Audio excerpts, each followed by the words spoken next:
I don't have any, I do have something actually, I can relate to it. It's okay. I won't miss. I'm very good to be too busy with my teammates. And I'll admit everyone. And You can blame it on me. We're back on. Okay. I think you know yours over there. All right, here we go. Sorry about that. Technical difficulties, but we are back on. Is Anna back on for her question before we start? Hi, Ron. Yes, Ah, there you are. I have a quick question. Sorry What's your to question? the class that we just attended.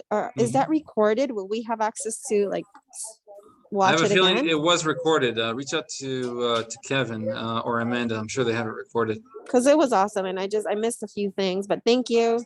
Well, you can also call me anytime, which I always welcome phone calls, text, emails. So I'll always be very responsive. Just All let me right. know. Thank you. Okay, guys, are you ready? We're going to talk negotiations. Before we do, can somebody remind me what kind of market we're in, please? We're in a seller's market. Yeah, I would add to that. I would add we're not just in a seller's market. I would add that we are in a very difficult, challenging, volatile, obnoxious seller's market. I like adding that in. Now, what does that mean for buyers and sellers in today's market? What does that mean? What does that mean for buyers? What does that mean for sellers? Well, buyers are going to be paying top dollar if they want to win the quality listings. They're competing, And they right? have to make their decisions very, very quickly, so it's high pressure. Potential sellers who are on the fence are wondering, where am I going to go? I can get top dollar for my house, but what else is out there? So there's like In this case, we're going to focus on the negotiation part today. So when it comes to negotiations, the ones that are buying, they need to strengthen the name of the game. It's not highest offer. The name of the game is strength of offer, right? So we're going to focus on strength of offer today on the buy side. Yet I'll also share with you that the sellers, how do negotiations kind of tap into what they're looking to achieve? What's the number one goal of a seller in any market, not just today's market? What's the most money? Yeah, get the most money. I want top dollar, right? So who can help them? Who can help them get top dollar? Their agents, maybe? Yeah, maybe they're real estate agents if they're good, right? Because what we do know is that not all agents are created equal. Some are just better than others, and some are better than others when it comes to negotiations. Now, when it comes to negotiations on the sell side, obviously there's different strategies. There's pricing strategy, which we know fits into negotiation strategy, and there's listing strategy. What day you list a property on? Are you doing an open house or are you not doing an open house? Are you doing 2 open houses? Are you doing Saturday and Sunday? What hours are you doing? All that kind of fits in and connects with negotiation strategy. So to recap, your pricing strategy connects to negotiations, your listing strategy connects to negotiations, your marketing strategy connects to negotiations. And the ultimate goal here, this is a system, by the way. It comes together so you can get top dollar for your sellers. On the buy side, however, you're walking, every time you walk in, it's always case by case into each individual scenario, and then that's where the agents with higher level negotiation skills can shine, really. And I say that for a reason. There's a saying, you can't make an omelet before you crack the egg. And what I mean by that is, if we don't know how to strengthen an offer, can we communicate how to strengthen an offer? And if we don't have listing strategy, can we communicate listing strategy? You see what I'm trying to get at? We have to study, learn, internalize, get better before we can actually communicate it and actually utilize our skill. So we're going to get into multiple offers and negotiations because it's a fun topic to discuss, especially in today's market. I need to be co-host so I can that's okay. Share my slideshow. Gonna do a quick intro since I didn't do that yet. Sometimes I forget to mention my name because I think that I don't know. I do that sometimes. I don't know. Some agents are doing. They're like, "Who the hell is this guy?" Let me get the slideshow going. All right, from the beginning. All right, so we're gonna, the intention, the goal, the subject matter is negotiations, multiple offers. And of course, the goal is always to provide you as much value as possible. And my name is Ron Lugashi with the Zamir Group, Keller Williamstown Life, technically. And we have our own mega agent office. That is a big number. We were the top team in the entire MLS for 6 straight years. I'm a buyer's agent on that team. I do more units in volume than anybody else on this team from the buy side. And of course, what that means to you is that, well, I can share with you all the conversations, the experiences, the knowledge, the wisdom that I have, so that you can shorten your learning curve and get better, quicker, faster. So let's do that. Let's do just that. Let's talk negotiations. Before we do that, let's start with a quote. I always like this quote from a Mr. James C. Collins: "Discipline is consistency of action." How does that relate to this line of work we've chosen, known as real estate, especially in today's market? Well, it's real easy to give up. All right. And we always say, consistent action reaps consistent results, and inconsistent action reaps inconsistent results. And just keep going. You as real estate agents, I can guarantee you with 100% certainty, we're going to have more frustrating experiences than we do good ones. It's just the way that it is. And we got to be okay with it. So just keep going. Just keep doing what you're supposed to be doing, and everything will be just fine. Everything will be okay. Doesn't that sound good when somebody says that to you? Say that to your clients. Everything's going to be fine. Everything's going to be okay. All right, guys, let's get into it. So let's talk about react versus respond. Which do you think people do more? Do you think they react more or they respond more? And what's the difference? React. Yeah, people, I think, definitely react, especially emotional reactions when this is a business transaction, but that doesn't stop them from reacting emotionally. So what's the difference between responding and reacting? Responding is more strategic. It's more calculated. It's more thought out, right? So that's why I would recommend we respond more so than we react. And how do we do so? Lower your heart rate, calm down, take a deep breath, take a step back. Think about it just a little bit before you respond. I say respond because that's what we should be doing. So it's a big key if we're looking to promote, advise, consult, give good information to our clients, to our buyers, to our sellers. It's always good advice. Just take a second, think about it, and then move forward. Don't just react, because I think it's human nature, especially nowadays, just to react. Just whatever's on your mind, first instinct, first response, that's whatever you're triggered by, just it comes out. No, you want to think about it for a second and then respond. It'll go a long way, especially when we're looking to promote our client's best interest. Any questions or thoughts about that? Yeah, so think about it for a second before I guess you get upset when that listing agent says there was 41 offers and they didn't select yours. Okay.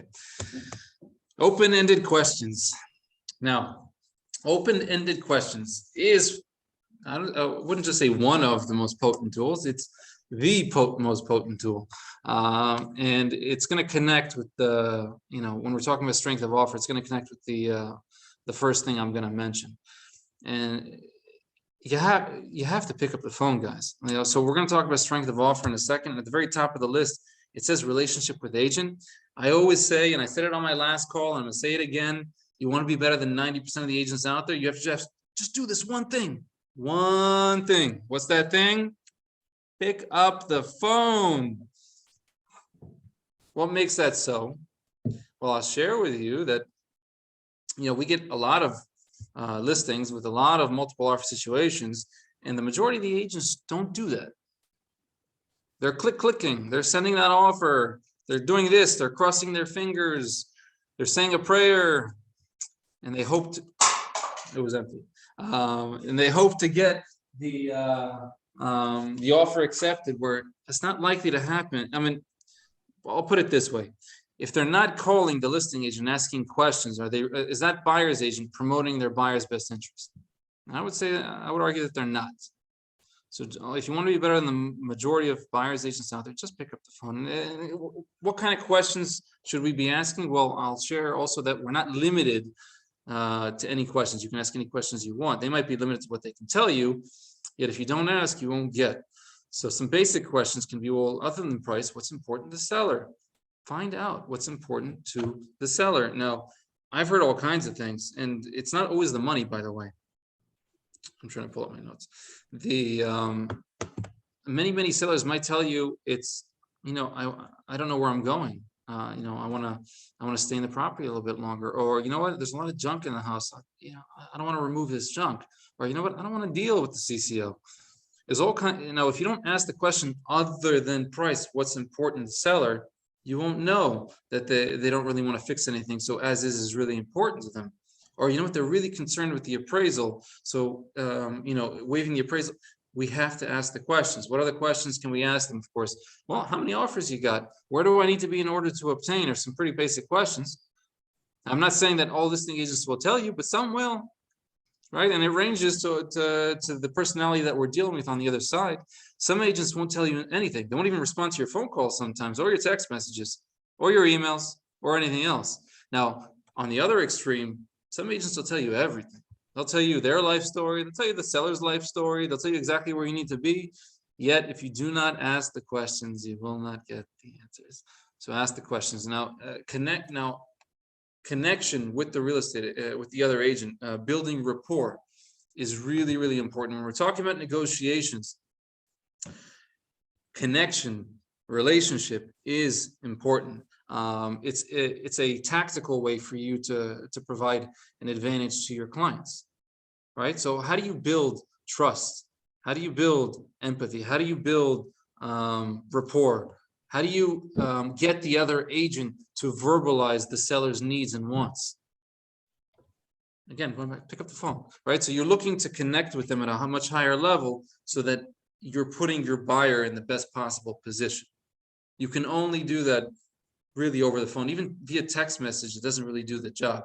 So there's different scenarios, whether it be doing nothing, or sending text messages, or emailing back and forth, or talking over the phone, or even face to face. Start thinking about that. Which one's a more powerful way to connect with the other party, the listing agent, that will benefit and be advantageous to your client. So that's the top way of doing it. And even as a new agent, you can do that. Now, if you have a previous relationship with that listing agent, it goes a long way, right?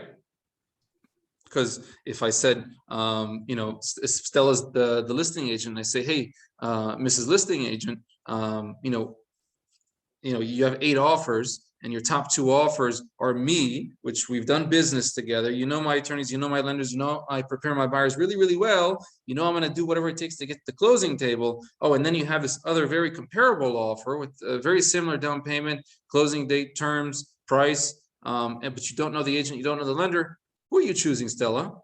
Of course, you. Yeah, you're gonna promote, you're gonna provide that opinion to your sellers, and you're gonna push my offer, which goes a long way. So having previous history, previous relationship with agents does go a long way in converting in these type of scenarios. But even as a new agent, that doesn't prevent you from picking up the phone, connecting at a high level with the listing agent, and getting them to like you and trust you, and verbalize whatever you need to do to put your buyer in the best position. So expertise does go a long way, yet expertise you cannot develop at a moment's notice. Expertise, it goes to not just knowing the inventory, but I'm talking about being an expert in the buying process, being an expert in this whole discussion of strengthening an offer, and being an expert in the market conditions. The reason that benefits our clients and it helps us strengthen our offer, because now we can communicate, we can prepare, we can set the expectation for our buyer. How does that help us in our negotiations? It goes a long way. Now, what makes me say that? Think about that for a second. We do this day in and day out, but they don't. Our buyers don't do this day in and day out. When I say, Mr. and Mrs. Buyer, it's 5 minutes to the highest and best deadline, I recommend we waive our appraisal contingency. They have no idea what that means. Are they likely to do it or not likely to do it? If I say, if we're 2 hours away from a deadline, and I say, Mr. and Mrs. Buyer, we should tell them we're buying the property as is with the exception of this, this, and that. Do they know what that means? They do not know what that means. Yet, can you communicate to them any of this if you don't know what that means? Ah. Think about that. So that's why we're here today. So we can talk about that, so we can educate them ourselves, so we can get better, so we have the ability to do so. So concessions is a big thing right now in the whole strength in the offer scenario, because again, the name of the game is strength of offer. I'm going to say that multiple times. It's not highest offer, it's strength of offer, right? So we're negotiating, but before we get to the negotiation part, we also have to negotiate with our clients, right? In a way. So what are the clients giving up? What's the first thing that goes out the window? I already mentioned it like twice. Appraisal. That's one of them. Yeah, it's not the first thing, I think. It's the second thing. But the first thing to go out the window is buyer to purchase property and as is condition with the exception of, and then insert here, structural, environmental, mechanical, health, safety, whatever you want. I use that word usage, and then of course I explain it to my clients what that means compared to saying waiving inspection contingency. I have never recommended a buyer waive their inspection contingency. It's the best protection a buyer has. On occasion, a builder might say, I'm waiving my inspection contingency. I'm knocking this thing down and buying it cash, even then, with the exception of an oil tank in the ground, right? So we never waive our inspection contingency unless they really, really just don't care, which I've never had to do unless, like I said, it was a builder that was knocking the house down. So there is a difference. Now, what's the difference between waiving inspection contingency and buyer purchasing as is with the exception of? They still have their inspection contingency. That's the whole point. You can say as is until your face turns blue. You still have the ability to come back and request any items of concern the seller address it. That's what we're not giving up. We're not. So there's a difference between the two. So you can say as is with the exception of. If the buyer still doesn't feel comfortable with it after you reviewed it with them, I would recommend using lighter language. Still use something. Something's better than nothing. You can say buyer's not going to be nickel and diming during the inspection contingency. It helps. It's not to say it's not a strong word usage as is with the exception of, yet it does help. It's better than nothing. And then, of course, as mentioned here, what's something else that the buyer is giving up? The buyer is conceding, because we know the sellers aren't conceding anything. So the buyers are conceding their appraisal contingency. Now, it's not waiving it completely. It might also entail a limitation of, right? Now, do the buyers know what that means? Going back to that.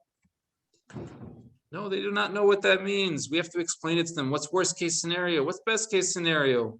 What it means by waiving their appraisal contingency, what it means by limiting it, by waiving it up to a certain degree. So let's just say theoretically, sales price is 600, and then buyer agreed to waive the appraisal contingency up to 580. So worst case scenario, it comes in lower than 580.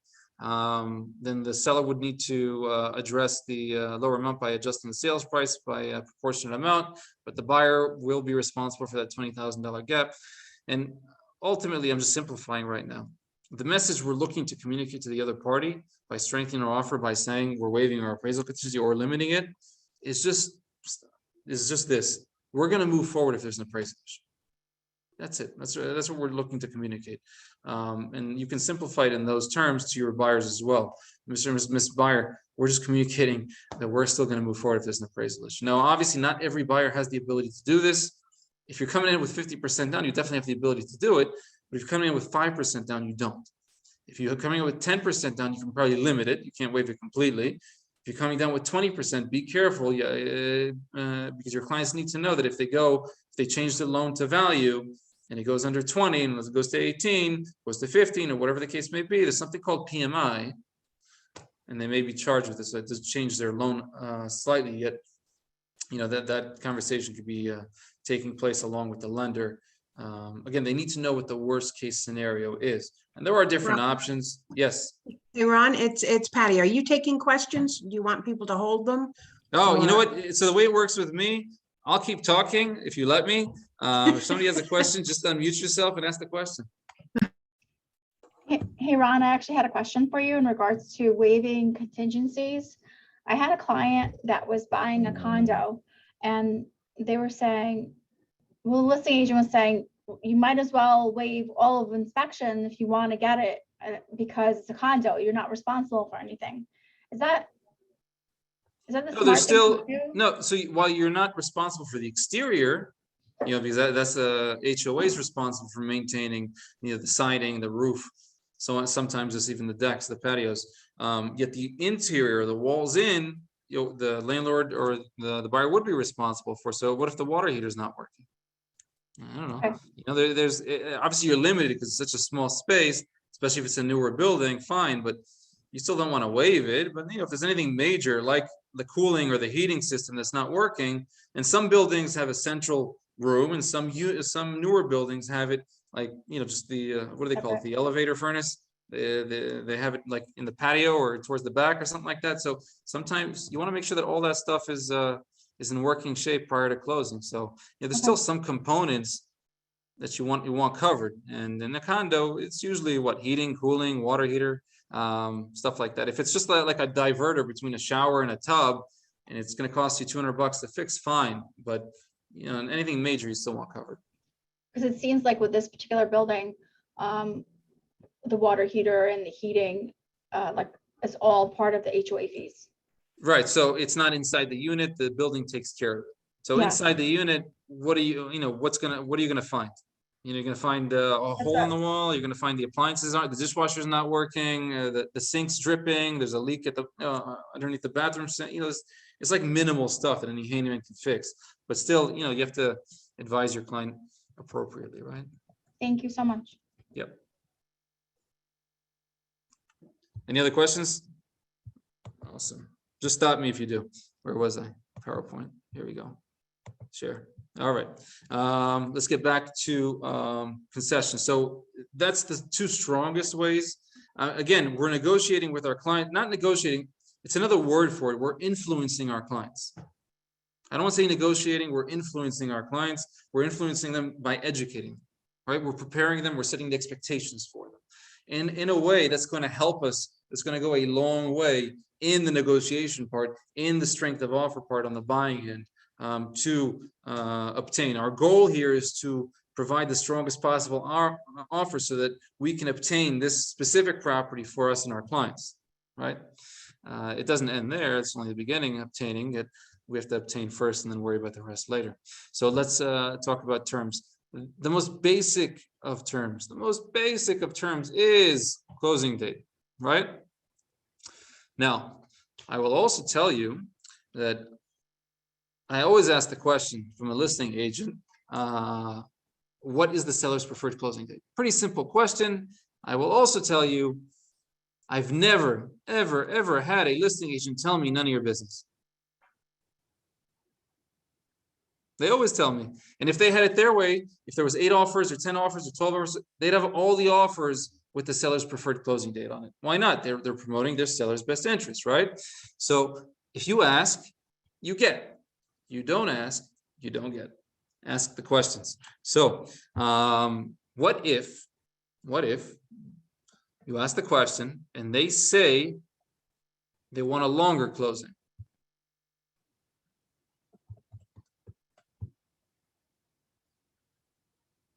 What's your follow-up? What are you asking? Show me some negotiation skill. Come on, guys. What's your follow-up question? What's important about the long closing date? Why do they need 90 days? Why do they need 100 days? What's important about that? You want to dig a little bit deeper and then listen. It's contingent. It must be contingent upon their needs. Yeah, they don't know where they're going. They need to sell in order to buy. You'll get the full story. They will share it with you.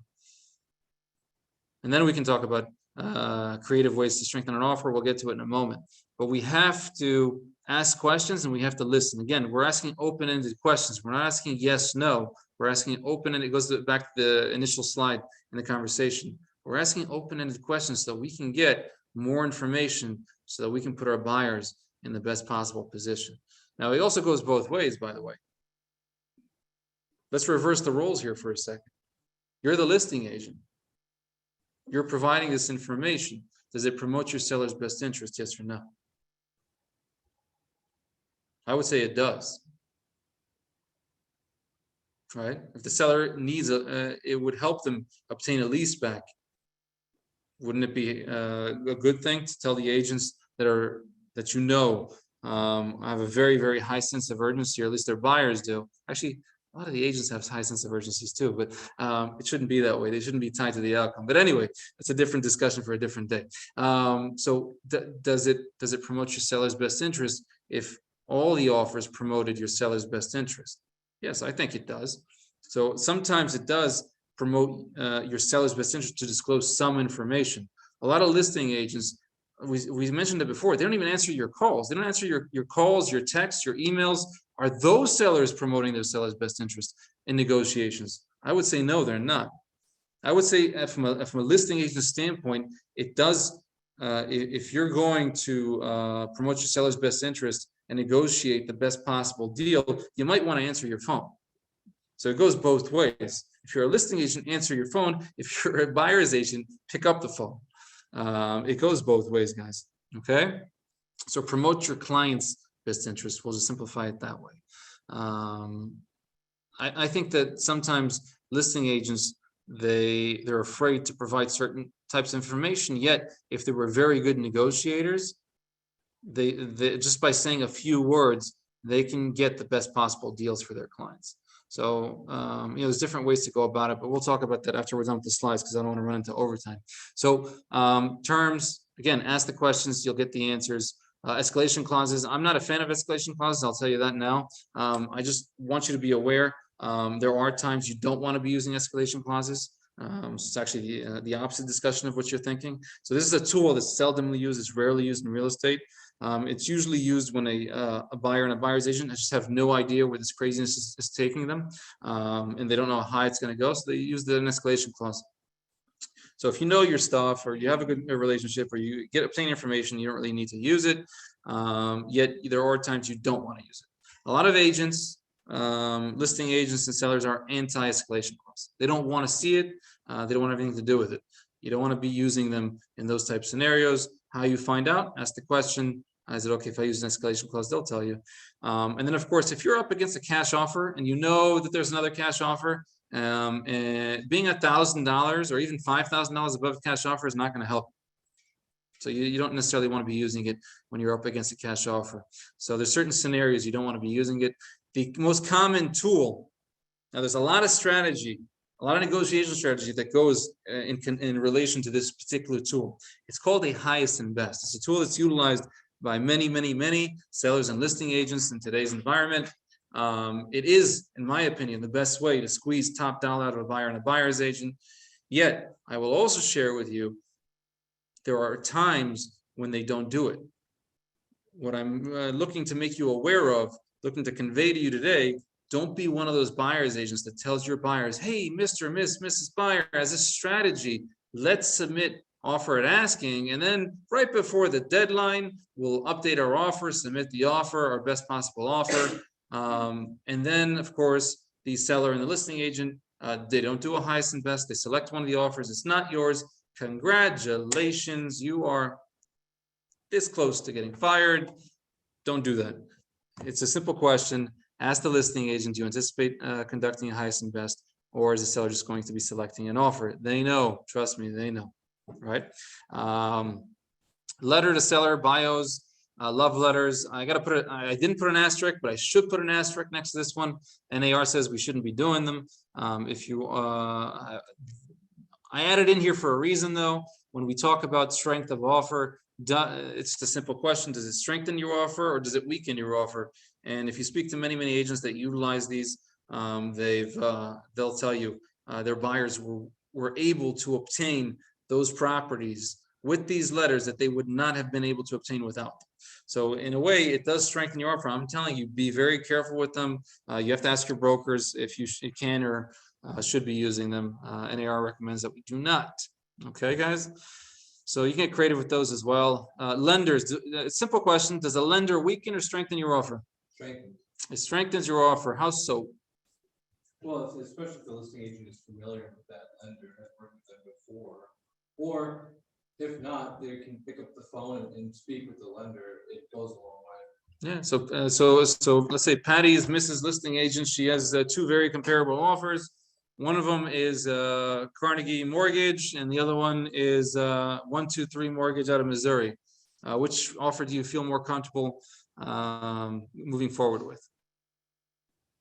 Yeah, of course, it's a local lender that you're familiar with. You know that's going to get the deal done. When they say you're good to go, you're good to go. So a lender definitely can't strengthen or weaken your offer. So when we're talking about strength of offer, and you see Chase or Wells Fargo or Citibank, one of the big banks that we know they're a little bit slower. They don't pre-qualify as well on the front. They don't provide as high of a level of the customer service level, or even interest rate. They don't compete at as much of a level as a more local mortgage broker does. It does make a difference in strength of offer. What else can the lender do to strengthen our offers? What else can the lender do to strengthen our offers? Get good pre-approvals. Yeah, so let's go a little bit further. Let's take one step further. It's not just a good pre-approval. What's an even better pre-approval letter? What's better than a pre-approval letter? The lender calling the listing agent. Yeah, the lender can definitely call the listing agent. I'm sure it'll be a surprise to them. But if they call and they say, hey, listen, this buyer is good to go. I got everything. I got all the financial documents. You just tell me when you want to close and I'm going to get you there. If you get a phone call like that, it's going to help strengthen an offer. Now, what I was alluding to before also, they can also get you through underwriting. If the lender gets the client, the buyer, through underwriting, they're able to obtain what's called a conditional loan approval. Also, obviously, it's the mortgage commitment letter. They're able to submit the conditions of the loan, and you have the ability to reach out to the listing agent and say, "Hey, Mr. and Mrs. Listing Agent, we only have 3 conditions to close: the appraisal, the title company's information, and homeowner's insurance receipt. That's it. When would you like to close?" It gives us the ability to do that. It does strengthen our offer. So there's different creative ways the lender can strengthen our offer. Again, it goes back to influencing our clients in advance. It's not something you can do last minute. They definitely have to be working on this prior. Deposits, it's a small way to strengthen our offers. Obviously, there's something called additional deposit here in New Jersey. You can increase the size of your additional deposits. It'll show a little bit more seriousness. What if? This is a what if. I haven't seen it done that often. What if an agent, instead of putting an additional deposit, put it down as an initial deposit, even though we don't do that around here? It might be as a shock to them. They might not know what to do. But does that strengthen an offer? I'd say maybe a little bit, So you can get creative with the deposits. Leaseback, let's go back for a second to what I said before as far as terms and closing date. This is a creative way to strengthen an offer. Do our clients know what a use of occupancy or a leaseback is? They probably don't, right? Unless they go online and they read about it and it scares them and they don't want to do it. So we have to explain it to them, right? It is a creative way, especially if the seller doesn't know where they want to go, especially if where they're going, they need to buy, but they need to sell in order to buy. Sometimes a sale contingency. This is a creative way, and it's a tool that's used often lately because it is a very short supply in the market. So what does that mean? We have to explain it to them. And I will also share with you guys whatever it is that we're agreeing to with the other party, the listing agent, the seller, leasebacks, waiving the appraisal contingency, limiting it as is, whatever it is you're agreeing to, make sure everybody's on the same page. And I mean the attorneys. So you might be coming to agreement with the listing agent.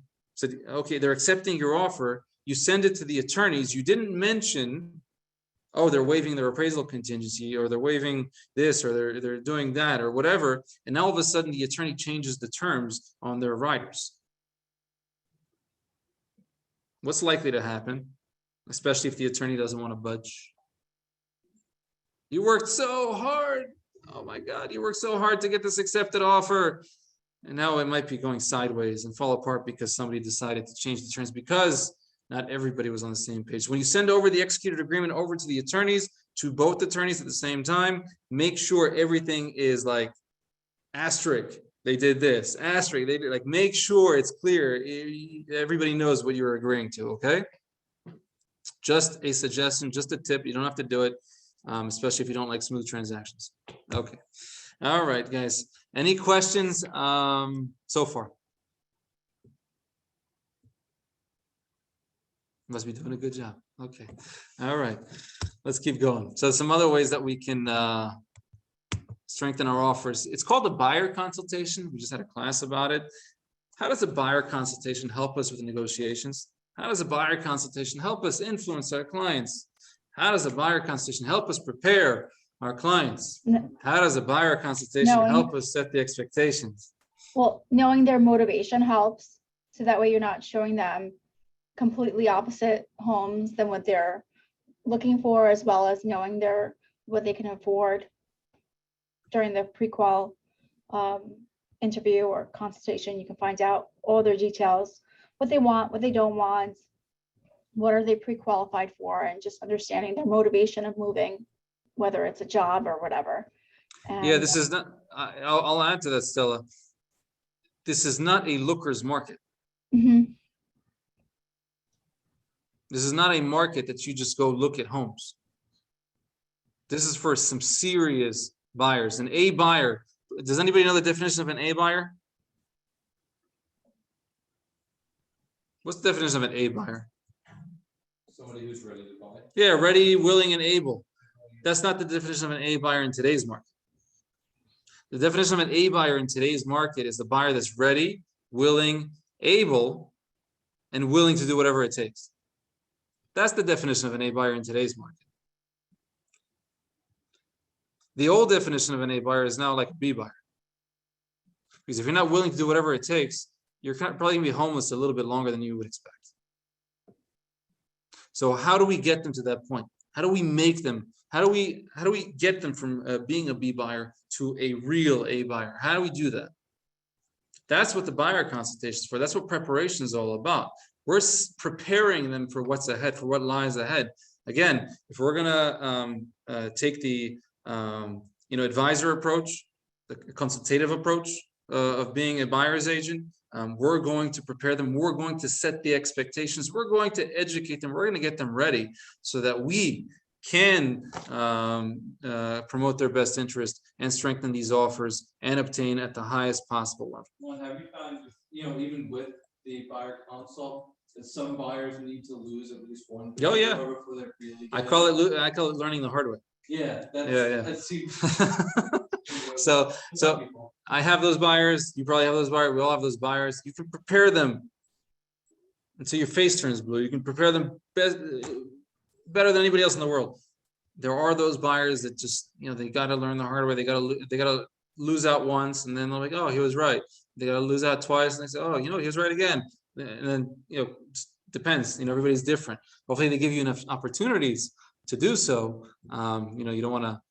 Every buyer will give you a limited amount of opportunities. You can be the best agent in the world, but if you lose 10 offers, they might be looking to different directions. You know what I mean? I don't know if I learned this in your class. Yeah. I haven't taken your buyer consult class in a while, but it's somewhere in there, do you ask them about if they're a competitive person? Sort of setting the stage for these types of scenarios? So there's I mentioned in the last class, there's one rule in today's market. It's compete or go next. And if you're not going to play to win, you're probably going to go next. So are you willing to play to win? And they'll be like, yeah, sure. But what does that mean? We have to explain it to them. Like, if you want to increase the likelihood that they really understand everything and they're agreeable to everything, you really got to influence them by educating them. And that means we have to tell them what it means to strengthen an offer and all these things that we're discussing today. What they mean, and they'll feel more comfortable with it. They'll feel more confident. They'll trust you more. And that's what it's all about, by the way. We have a relationship with our clients. It's a relationship. But in order to get to a relationship, they need to trust you. So how do you build that trust? By knowing your stuff. I was going to use a different word, but I use stuff. So you really got to, communicate to them your expertise. You got to be confident when you say it too, because are you believable when you're not confident? No, not so much. So you gotta be confident. You gotta communicate expertise, and then they'll trust you, and then we'll go from there. And even if they have to learn the hard way, they'll still stick to you because they're comfortable with you. And if they've ever experienced a previous agent, no, it's like night and day. It's like there's different. They'll realize very quickly there's different types of agents, and some are better than others. And you're the one that's going to take them to the outcome, the result, the achievement, the accomplishment they're looking for, which is to be in a home that they're going to enjoy for many years to come. Yes, you want to tell them that too. So attorney selection is a big deal, especially in today's environment. Also, attorneys can be, let's just say, deal makers or deal breakers. Yeah. You can find attorneys that are solution finders or that can create problems. So you want to find that you're not also scrambling for an attorney last second. The last thing you want to do, there's 16 offers on the table. They accepted yours. They don't have an attorney selected. And now they want to meet the attorney in person before selecting it, but the attorney's not able to meet with them, talk to them. After 2 days, they haven't selected an attorney. What's the listing agent, the seller doing? I'm sorry, we're going to the backup offer. You're not serious. So after all that hard work, no good. Don't let that happen in advance. Make sure you have that conversation. It's a simple question. What's the question? Do you know who you're going to be working with? Have you selected an attorney to represent you? It's a simple question. The answer is usually no, by the way. And then we follow up with, well, would it be helpful to you if I send you a list of some attorneys that will take very good care of you? Would that be helpful to you? And the answer is always yes, because the way we frame the question, it always provides compliance and yeses, and that always helps us and that helps them. And then we send a list and they talk to them, and then you're good to go in advance. So, it's so easy to find fault in our clients, when in reality, we do have responsibility in what happens. We do have a DNA, and our DNA is somewhere in that. So we always have to ask the question, what could I have done better? And sometimes it's the smallest of things. And in this case, attorney selection, you could have just asked the question early on. Inspectors, obviously they can make or break a deal as well. And communication is key. And I always say this in every class, and I always give this tip, and I don't even know how many agents actually implement it, but if you want to be better than the majority of agents out there, there's only one thing you need to do. You just have to tell them what happens next. That's it. As human beings, we're all human beings. How do you feel when you don't know what happens next? How do you feel? Anxious. You're more likely to be anxious. You're more likely to be upset, frustrated, all these negative emotions. Yet, would it be helpful to you, Mr., Miss, Mrs. Buyer, seller, whoever we're talking to, our clients, would it be helpful to you if at the end of every conversation, I told you what happens next? Yeah. So, Mr. Seller, I'll tell you as soon as we list it what happens next. Mr. Buyer, I'll tell you when we're ready to submit an offer what happens next. When we get an accepted offer, I'll tell you what happens next. When we get out of attorney review, I'll tell you what happens next. Would that be helpful to you? Would that benefit you? Would that be of value to you? Yes, yes, and yes.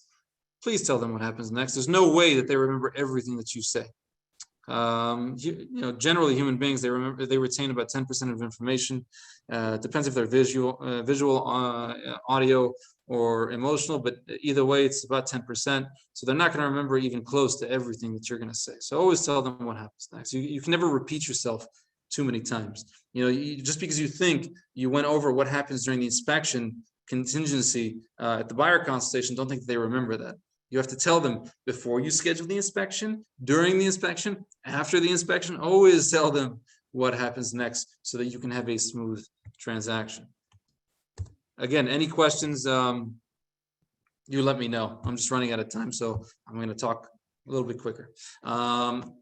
We lose a lot as buyers agents. You don't necessarily lose as a seller that often in today's market, unless you're overpriced, then you're losing every day. But anyway, from a buyer standpoint, you lose. Now what? Now it happens to the best of us. My numbers, they keep bouncing around. It was 1 out of 7, went down to 1 out of 4, went up to 1 out of 5. Now it's back up to 1 out of 7. So they keep going. What that means is, as a buyer's agent, even with a very high skill level, I have to submit a lot of offers to get an accepted offer. So I can't imagine what other agents are going through. And I talk to a lot of agents, and they're like, "I can't believe this." I was like, "Well, listen, it's the name of the game. It's part of it's part of how the game's being played today. And you have to either play or you leave the game. I would say keep playing because it's a numbers game. So it might be 3 offers, 5 offers, 7 offers, 10 offers. I don't know what the number is. Depends on your client, the product, the price range, the location, whatever, on your skill level, all kinds of different factors. Yet there is a number to it. So if you keep showing homes and you keep submitting offers, you will get an accepted offer, but you can't give up, because once you give up, you're done. So don't do that. So keep submitting offers. And when we lose, don't get caught up in the bidding war. Typically what happens is one of 3 things happens. 1, your buyers hit their max. They can't go over. Somebody else paid more. Fine. Your buyer went 10% over. That's what they saw the property worth. They didn't want to go more than that. Somebody else did. And sometimes I'll say it has 34 offers. This is too crazy. Let's just go next. So, there's certain things that are not in our control. You don't want to get caught up. You want to, present your best foot forward, go from there. Don't look back, get in the backup position. 1 out of 5 transactions, which is a lot, by the way. The national average used to be 1 out of 10. I think because of the craziness level, the fallout rate is now 1 out of 5. So get in the backup position. You might actually get that phone call. Hey, is your buyer still interested? Those are some great phone calls. And that does happen often. So get in the backup position, stay positive because, junk thoughts don't necessarily lead to positive outcomes. Positive thoughts increase likelihood of positive outcomes. And we're always trying to keep our clients positive. But the last thing you want is for the buyers to get what I call buyer fatigue, right? I'm going to take a step back. I'm going to take some time off. We don't want that. We got to keep that positive vision in their head. Mr. and Mrs. Buyer, we gave it our best shot. Yet I do know the outcome that you're looking for, which is to enjoy, to find a home that you're going to enjoy for many years to come. We're going to make that happen. I'm going to make that happen. Let's keep going. Sounds good. Great. Wonderful. Great. So we have to create that path. We have to create that vision for them because they might feel down because, that was the perfect house. We don't have control over anything, but we do have control over certain things. And that's creating the vision in their head and pushing them forward. So we do have some say in that, some influence in that. And again, negotiations and influence, they're very closely related. So we're always better prepared for the next one. I always tell the agents that come to me and say, I lost, now what? Well, are you a better agent for the experience? And the answer is yes. It makes you a better agent. Are they a better buyer for the experience? And the answer is yes. It makes them more of a professional buyer. So you and them are better prepared for what's to come. And next time you're going to come in stronger, you're going to come in cleaner. You're going to be more flexible to seller needs. And now we're going to get to the fun part. So real life negotiation scenarios. I kept this for you guys, but I wanted to keep enough time so we had enough time to do it. So before I get into it, any questions? Yes, I talk real fast and I have to slow myself down sometimes. So just, tell me, talk a little bit slower and I'll do my best. I have a quick question, Ron. Yeah, go ahead. I couldn't hear while I was driving. About escalation clauses. Do you ask first? Should I, do you accept or do you just present an escalation clause? I would ask because there are sellers and listing agents that are anti-escalation clause. So just ask them, they'll tell you, yeah, that's fine, or no, don't bother putting it in. So they'll tell you. All right, thank you. All right, so let's get into the scenarios. This is the fun part. Property is listed on a Tuesday. It's priced at market value and likely to receive several offers over a matter of days. What are some strategies that we are to communicate to our buyers so they can make an educated real estate decision? Talk to me. What are you advising your clients? It's a Tuesday. It's priced really well. It's going to get offers. It's going to sell in a matter of days. Let's go see it right away. That way, in case best and last happens, we don't want to miss it. The window. Yeah, of time definitely. to see it. You definitely want to see it because if you don't see it, they're not buying, right? What else? Also, you could say sometimes they have open houses on the weekend, but since it's so early in the week, there could be a chance that the seller just doesn't want to deal with any open houses and would accept the best and final before the open house. So if you want to get your offer in, I would highly recommend it. Okay, so let's talk about that because it's part of the negotiation strategy. We're talking about, make sure there's no mistake. We're talking about negotiation strategy right now and how we're communicating that to our buyers. What's the strategy? Let's kind of, dig a little bit deeper on what you just said. What's the strategy we're communicating to the client? The strategy is if you're serious, there's a great offer in a great location, a great house in a great location. From my experience, I would think this house is going to move pretty fast. So if you're interested and feel strongly about it, I would recommend getting an offer in quickly. Okay. Things could change very, very quickly. And any other opinions on that, or anybody else want to expand on that?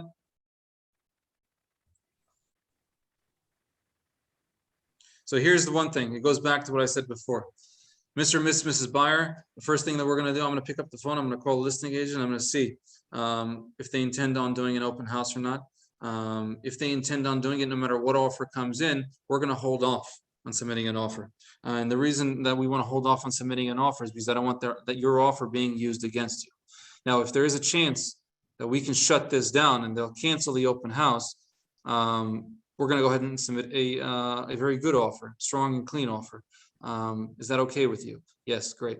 I call the listing agent. Listing agent says, yeah, if you give me a good offer, I'll shut it down. Great, I'm submitting an offer. I'm going back to them. Submitting offer. If they say, listen, you can submit whatever offer you want, I'm going to have that open house on Sunday because I need the leads or whatever they tell me. I said, okay, I'm going to go back to my buyer and I'm going to say, Mr. and Mrs. Buyer, they're not going to cancel the open house for any reason. I'd recommend not submitting an offer right now. Now, why would I recommend that?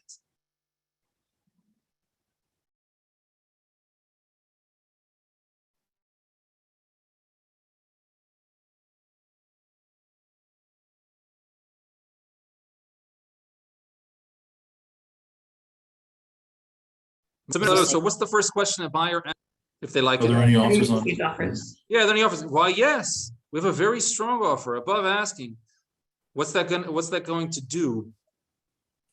It's going to artificially inflate the price. They used your offer to get even more. And now by the time you get to the highest invest, it's an even more of an inflated price because of it. So you just help them get even more money. Congratulations.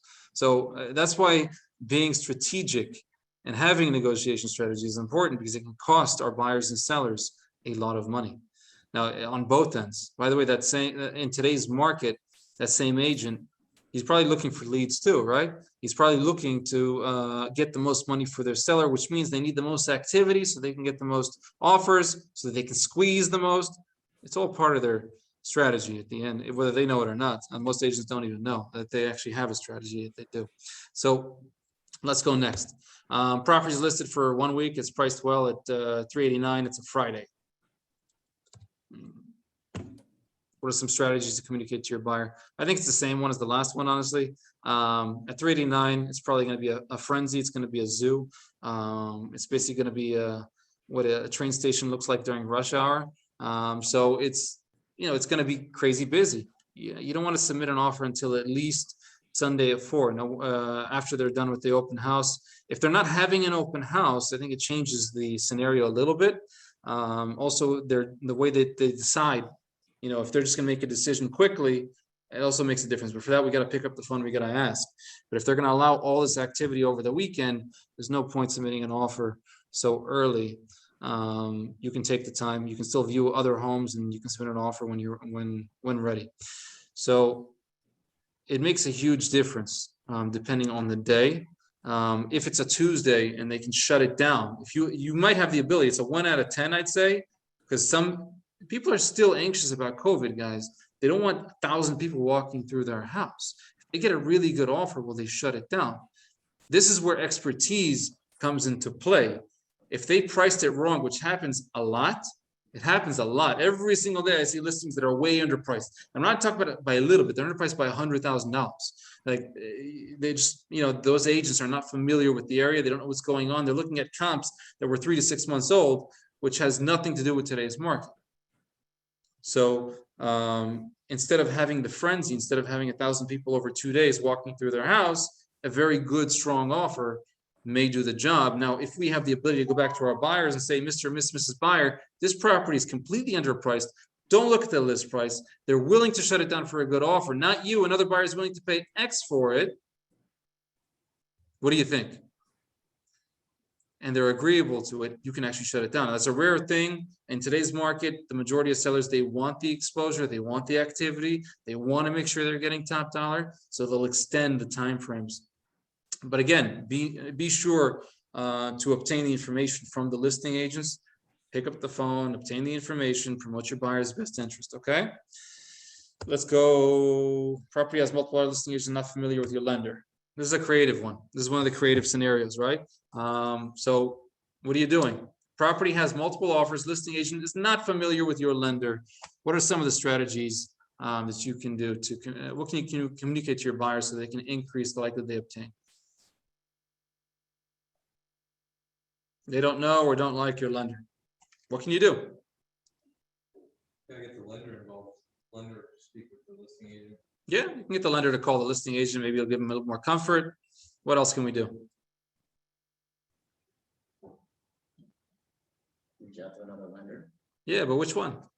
one that they like. Yeah, so how do you find out which one they like? Okay, so what are you asking? What lender would you like us to use?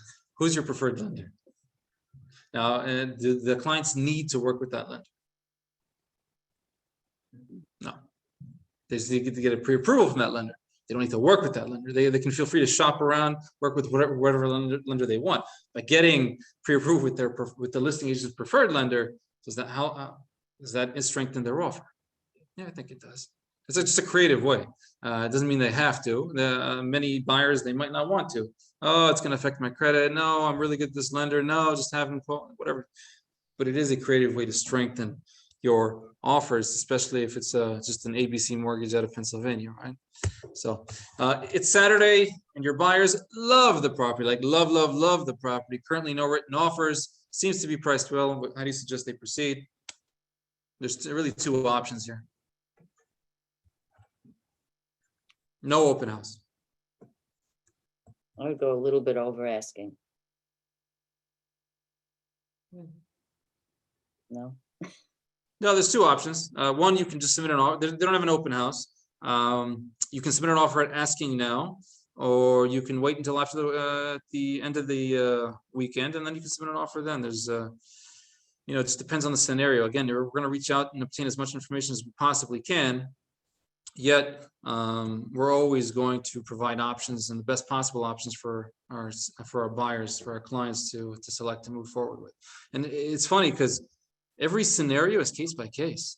Like you think about it, the property itself, the condition, the location, who the agent is, how they priced it, what day they listed it.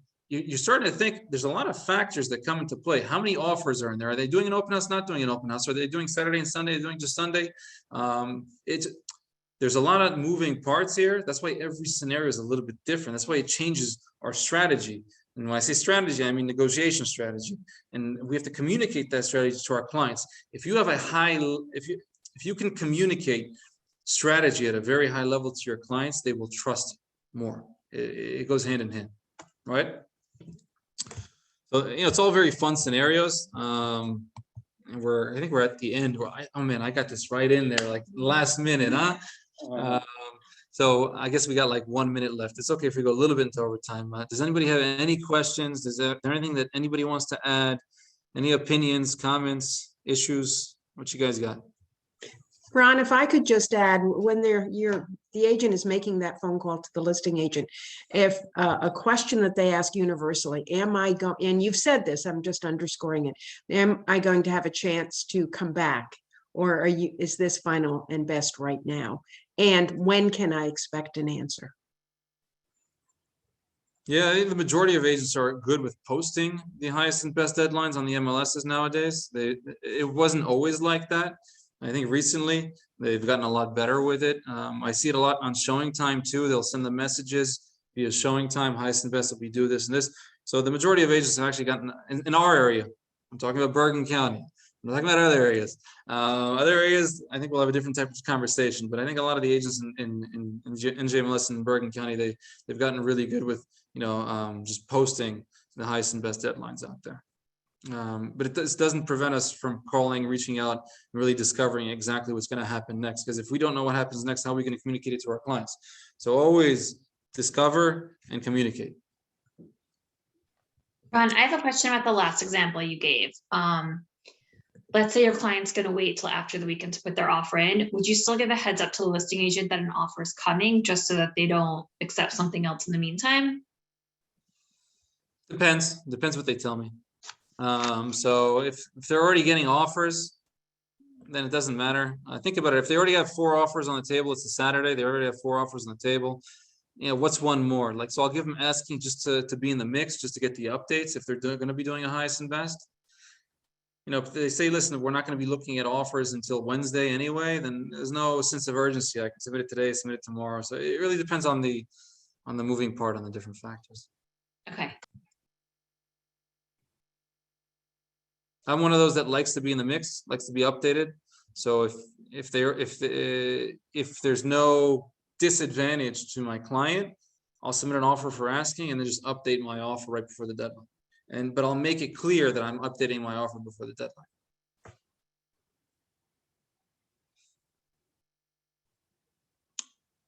We're good. All right, so I trust everybody got value out of today's session. I want to thank everybody for being here today, spending a little bit of time with me. And of course, if you have any questions or anything, just reach out to me. You're welcome to call me, text me, email me. I'm always pretty responsive. And I want to wish everybody a good Wednesday. Today's Wednesday. A good Wednesday. Be well, and let's get back to work. Thanks, Ron. Excellent, Ron. Thank you. Very good. Ron.